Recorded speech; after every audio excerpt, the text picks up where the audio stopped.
This is Sunil Kumar from Easy English. Friends, as I told you in a previous video, use of slang words in English. I told you that using slang words makes your English natural. It means that when you speak English, it gives an impression of a native English, native speaker. So, I think that all of you want to use English and give it as an impression of a native speaker. So, in this connection, today I have brought 20 slang words used in 2020. It means this year, very latest. Using slang words makes your English trendy. So it also gives an impression that you are up to date in using English. And I hope that all of you are very much excited to use your English like this. दोस्तों, आज मैं आपको slang words की कड़ी में 10 ऐसे slang words सिखाने वाला हूं जो 2020 यानी इस साल बहुत ज्यादा यूज होते रहे हैं, पॉपुलर रहे। और मैंने कहा था कि स्लैंग वर्ड्स का यूज ये दिखाता है जब आप बोलते हैं, जब कोई बोलता है इंग्लिश उसमें स्लैंग वर्ड्स के यूज करता है, तो इसका मतलब ये होता है कि वो इंग्लिश से अप टू डेट, उसे इंग्लिश के यूज का लेटेस्ट इंफॉर्मेशन है और वो जानता है। इस तरह से आपकी अंग्रेजी एक नेटिव स्पीकर की अंग्रेजी होती है। नेटिव स्पीकर जिस तरह से इंग्लिश बोलते हैं, स्लैंग वर्ड्स यूज करते हैं, तो आप भी अगर करेंगे तो आपके पास भी वो इंप्रेशन आएगा। तो आइए शुरू करता हूं आज की कड़ी में 10 स्लैंग वर्ड्स फॉर 2020। फर्स्ट है हेट टू सी इट। ठीक है, हेट का मतलब तो आप समझते हैं, जब आप स्ट्रांगली डिसलाइक करते हैं किसी चीज को तो हेट करते हैं। तो ये बहुत कुछ मतलब तो आप यहां के इस वर्ड से समझ रहे हैं। हेट टू सी इट मतलब कि जब कोई ऐसी स्थिति होती है, कोई बात होती है जो आपको नागवार गुजरती हो, आपको पसंद ना हो, तो आप कहते हैं hate to see it. Example मैंने दिया, when someone shouts in public, जब कोई लोगों के बीच सार्वजनिक तौर पर, है ना, पब्लिक में चिल्लाता है I hate to see it. दूसरा आपका स्नैपिंग, बहुत ज्यादा यूज हो रहा है। स्नैपिंग, स्नैपिंग मतलब लुक वेल। अब आपने किसी को देखा बहुत अच्छे तरह से कपड़े पहन के, बहुत अच्छे ढंग से, है ना, वो तैयार है और बहुत अच्छा लग रहा है, तो आप बोल सकते हो oh you are snapping today. अपने दोस्त को देखा बहुत अच्छा लुक है, हर तरह से तैयार है, सजा धजा, तो आप बोलते you are snapping today. Third है हमारा straight fire. Straight fire, straight fire मतलब सेक्सी बीस्ट। सेक्सी बीस्ट मतलब कोई अगर जिसका लुक सेक्सी लग रहा हो, ड्रेस के कारण, मेकअप के कारण, किसी भी चलते, तो आप कह सकते, जैसे कि एग्जाम्पल है in the red. In the red मतलब लाल कपड़ों में, किसी की बात की जा रही। शी वॉज स्ट्रेट फायर, किसी लड़की महिला की बात हो रही, वो लाल कपड़ों में, तो कैसी लग रही थी, बहुत सेक्सी लग रही थी, तो आप बोलेंगे स्ट्रेट फायर। फिर आपका fourth big yikes. Big yikes, yikes का मतलब क्या होता है, जब आप कुछ नापसंदगी है, नागवारी है, रिजेक्शन है ना, लेकिन जब थोड़ा ज्यादा होता है तो आप बिग याइक्स यूज करते हैं। इसका मतलब होता है अ वियर्ड सिचुएशन।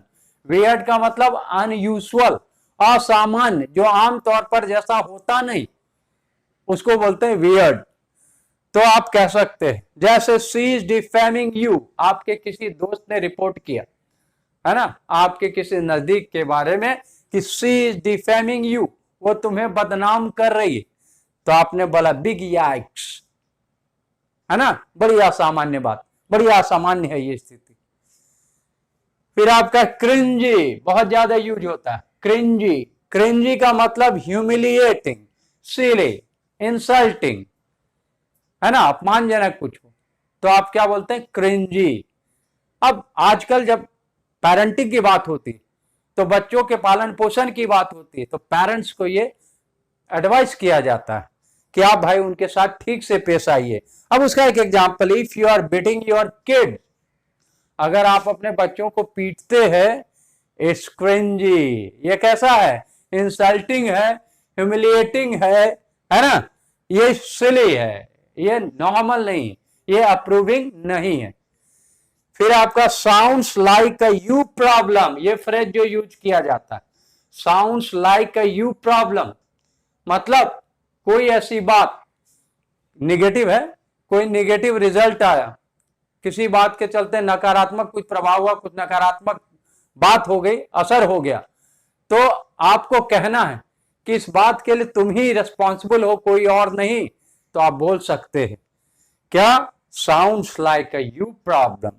जैसे इफ यू गॉट फायर्ड, अगर आपको नौकरी से निकाल दिया गया, sounds like a you problem, it means कि इसके पीछे आपको नौकरी से बाहर जो किया गया उसके लिए आप खुद responsible, sounds like a you problem.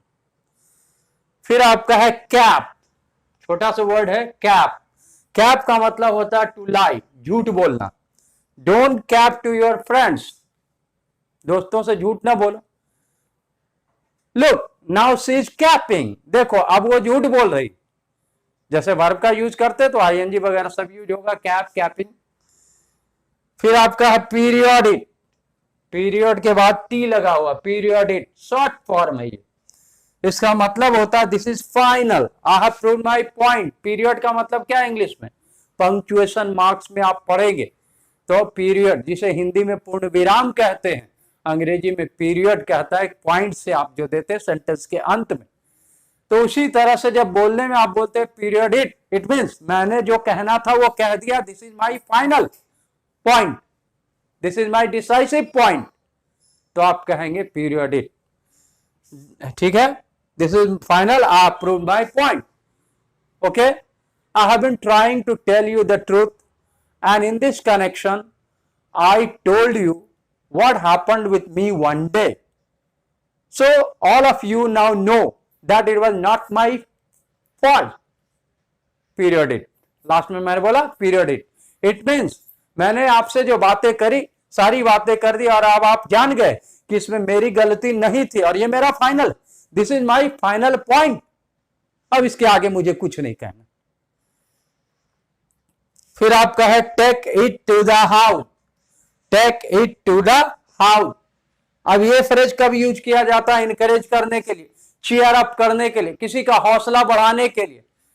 अब आप मान लिया मैच देख रहे, आप अपने है ना टीम इंडिया का स्पिरिट बूस्ट करना चाहते, एनकरेज करना चाहते, तो आप क्या कह सकते हैं? आप कह सकते हैं है ना take it to the house. इसे सुनकर दूसरे लोग भी एक्साइटेड होंगे, वो भी आपके साथ खिलाड़ियों को चीयर अप करेंगे। Take it to the house. और सबसे लास्ट में है बिग ऊफ, बिग ऊफ। बहुत कुछ हिंदी से मुझे लगता है मिलता जुलता, ऊफ ऊफ ऊफ। तो बिग ऊफ यानी you made a slightly bigger mistake, थोड़ा ज्यादा बड़ा गलती हो गई, बड़ी गलती हो गई, तो आप बोलते हैं बिग ऊफ, है ना। I was making the pencil but mistakenly I cut the point. Big oof, मेरे मुंह से निकला बिग oof, थोड़ी ज्यादा बड़ी गलती हो गई। तो इस तरह से आपने देखा कि ये 10 वर्ड्स क्यों जानने, स्लैंग वर्ड्स, ये 2020 को क्यों जानना, ताकि आप अप टू डेट रह सकते हैं। You can move with your English page to page with the time. You know that English is an international language and it is spoken, most spoken language of the world. So every day new things are coming into English. So being a speaker of English, if you are not up to date with the changing things in English, then it would make your impression bad. People would think that you are not very much interested with the use of English. You are just manageable. You have just manageable English. So in order to give an impression that you are really excited and you are really up to date with your English, so you should use these slang words.